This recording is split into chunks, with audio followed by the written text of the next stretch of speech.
Quran surah 3 dulu. Di ayat 37. Di paling kiri sebelah bawah pojok di mushaf standar. Secara singkat saja, mihrab itu satu tempat yang fungsinya mempercepat terkabulnya doa dan mendatangkan rizki dari sisi yang tidak diduga. Awas, kita bicara keimanan ya.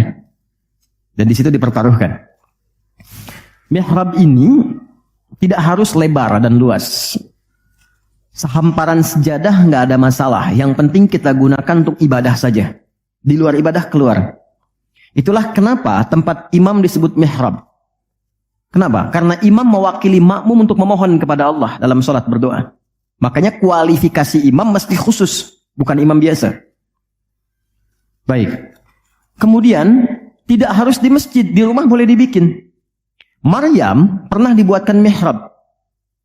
Saat beliau mengkhususkan diri ibadah, di situ apa yang terjadi? Fataqabbalaha rabbuha biqabulin hasanin wa ambataha nabatan hasanan wa kaffalaha Zakaria. Kullama dakhala 'alayha Zakaria al-mihrab wajada 'indaha rizqa. Qala ya Maryam anna laki hadha? Qalat huwa min 'indillah. Innallaha yarzuqu man yasha' bighairi hisab. Ini poinnya. Setiap Nabi Zakaria mengantarkan kebutuhan Maryam, pakaiannya, makanannya, kebutuhannya, itu sudah ada. Dan ingat, status Nabi Zakaria itu Nabi loh. Beliau tahu itu pasti dari Allah. Tapi ingin dikonfirmasi apakah pendidikan beliau selama ini sudah meresap pada jiwanya atau belum. Ditanya, Maryam dari mana semua ini? Maka beliau jawab, Maryam jawab, huwa min indillah. Paman, ini semua dari Allah. Baik ya? Allah memberikan apapun yang ia kehendaki tanpa batas pada siapa yang diingini. Maka ini dibaca oleh Nabi Zakaria. Mayyasha itu. Jadi kalau ada di Quran diksi mayyasha, jangan simpulkan ini untuk dia saja. Maksudnya, jadi seperti dia, maka Allah akan berikan seperti Allah berikan kepada dia. Maka Nabi Zakaria kemudian sholat di mihrabnya Maryam itu. Minta sesuatu yang selama ini kata orang terbatas. Apa yang dilakukan? Sholat. Dalam sholatnya minta. Perhatikan cara mintanya. Satu, menyebut nama Allah sesuai kebutuhan. Hasan. Ya. Maksudnya apa? Nama yang ketika disebut melahirkan ibadah, melahirkan jawaban. Jadi Allah bentangkan semua nama terkait semua kebutuhan kita. Anda butuh rizki, sebut ya Razak. Anda butuh ilmu, sebut ya Alim. Ya kan? Anda butuh ketahanan mental diri, sebut ya Sabr. Itu 99 tersebar. Itu rumusnya di Quran surah ke-17 ayat 110. Quran surah 17 Al-Isra ayat 110. Qul id'ullaha awid'ur rahman ayyamma tad'u falahul asma'ul husna. Kalau Anda punya persoalan, segera curhatkan kepada Allah, minta, berdoa. Sebut ya Allah yang standar atau ya Rahman naik sedikit atau pilih nama yang sesuai kebutuhan kita. Jadi nggak harus semua disebut. Takutnya nggak butuh dikasih. Ya Allah ya Sabar, nggak pengen punya masalah, turun masalah kan? Nah, Nabi Zakaria divonis ada keterbatasan, nggak mungkin diberi. Maka beliau meminta dengan nama Allah yang memberi tanpa batas. Dalam bahasa Arab disebut dengan Wahhab, pemberi tanpa batas. Kalau dialihkan jadi bentuk permintaan, fi'lil amri lit talab. Bukan perintah di sini, tapi untuk meminta. Maka rubah kalimatnya jadi hab. Kalau untuk pribadi, habli. Untuk komunal banyakkan hablana. Karena ini kasusnya pribadi, maka di ayat 38 beliau meminta. Hunalika di mihrabnya Maryam. Da'a Zakaria Rabbah. Berdoalah Nabi Zakaria kepada Allah Rabbnya. Perhatikan. Qala Rabbi habli. Min ladunka dzurriyyatan thayyibah. Innaka sami'ud du'a. Ini fikih doa yang penting dipelajari. Ya Allah, ini kalau terjemah bebasnya begini. Mereka mengatakan, aku nggak mungkin punya keturunan. Maka aku memohon darimu saja yang tidak punya batas dalam pemberian. Mereka katakan aku nggak mungkin. Maka aku mohon kepadamu yang tidak punya batas dalam pemberian. Innaka sami'ud du'a. Sungguh engkau pasti mendengar doaku. Kalau kepada yang maha mendengar tidak terkabul juga, kepada siapa lagi aku mesti memohon?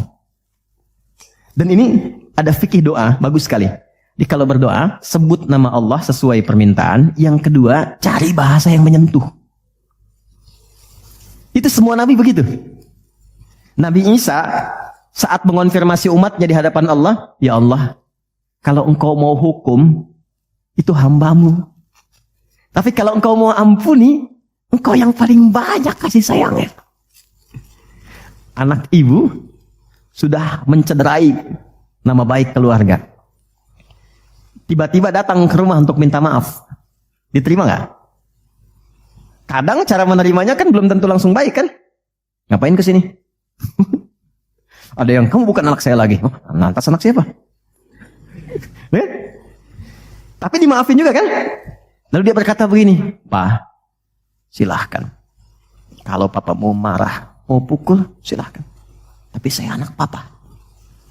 Tapi kalau papa maafkan, memang papa adalah papa yang penyayang, yang selama ini seperti yang aku harapkan. Mukul nggak? Demi Allah, meluk. Dan air mata keluar. Nah, ibu saja yang punya rahim, punya sifat kasih yang dalam. Apalagi Allah yang Rahman dan Rahim. Maka cari kalimat yang lembut. Nabi Zakaria mengatakan, ya Allah, mereka mengatakan nggak mungkin. Maka aku memohon kepadamu yang tak punya batas. Dan kalau engkau aku mohonkan kepadamu tak mengabulkan juga, kepada siapa lagi aku mesti meminta? Dan itu dilakukan dalam sholat. Dan masih berdiri, belum selesai sholatnya. Baru mulai sholat, minta. Apa yang terjadi? Lihat ayat 39-nya. Pakai fa. Fanadathul malaikatu wa huwa qaimun yusalli fil mihrab. Annallahu yubashshiruka bi Yahya. Maka nggak ada jeda. Fa itu harfu atfin raditin baina syai'aini bila hudud. Paham? Tidak. Huruf sambung antara dua peristiwa yang terjadi tanpa jeda. Peristiwa pertama berdoa, peristiwa kedua dikabulkan. Antara berdoa dan dikabulkan tidak ada jeda. Baru selesai minta, seketika turun malaikat menyampaikan doamu terjawab. Tidak menunggu sholatnya selesai. Ternyata kalau sholatnya benar, itu seketika terjawab. Dan beliau meminta dalam keadaan berdiri. Nabi Zakaria seorang nabi, ini saya ingin tunjukkan keutamaan dari barakahnya Nabi Muhammad SAW. Nabi Zakaria seorang nabi, sholat berdiri dikabulkan. Kita umatnya Nabi Muhammad sebelum sholat ditunggu oleh Allah mau minta apa aku kabulkan. Maka turunlah Quran surah kedua ayat 45. Wasta'inu bis-sabri was-salah. Kalau engkau punya persoalan, jangan mengeluh kata Allah. Terima dulu dengan sabar. Karena yang lain pun punya masalah. Perhatikan fikih masalah. Nanti kita belajar fikihnya ya. Kata Allah, aku menitipkan masalah ini bukan ingin membuat kehidupanmu bermasalah. Tapi meningkatkan kualitas hidupmu supaya lebih baik kemudian hari. Karena itulah ketika aku berikan, tak mungkin aku titipkan kalau engkau tak mampu. Maka turun ayat berikutnya. La yukallifullahu nafsan illa. Jadi nggak mungkin diuji itu Anda nggak mampu, nggak mungkin.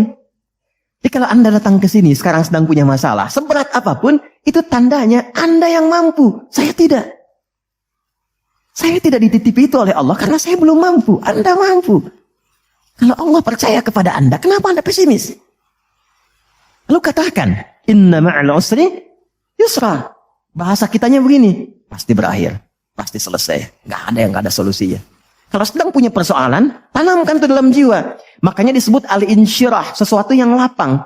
Kalau kita menerima dan mengatakan seberat apapun pasti selesai, nggak mungkin Allah tinggalkan. Tanamkan pada jiwa.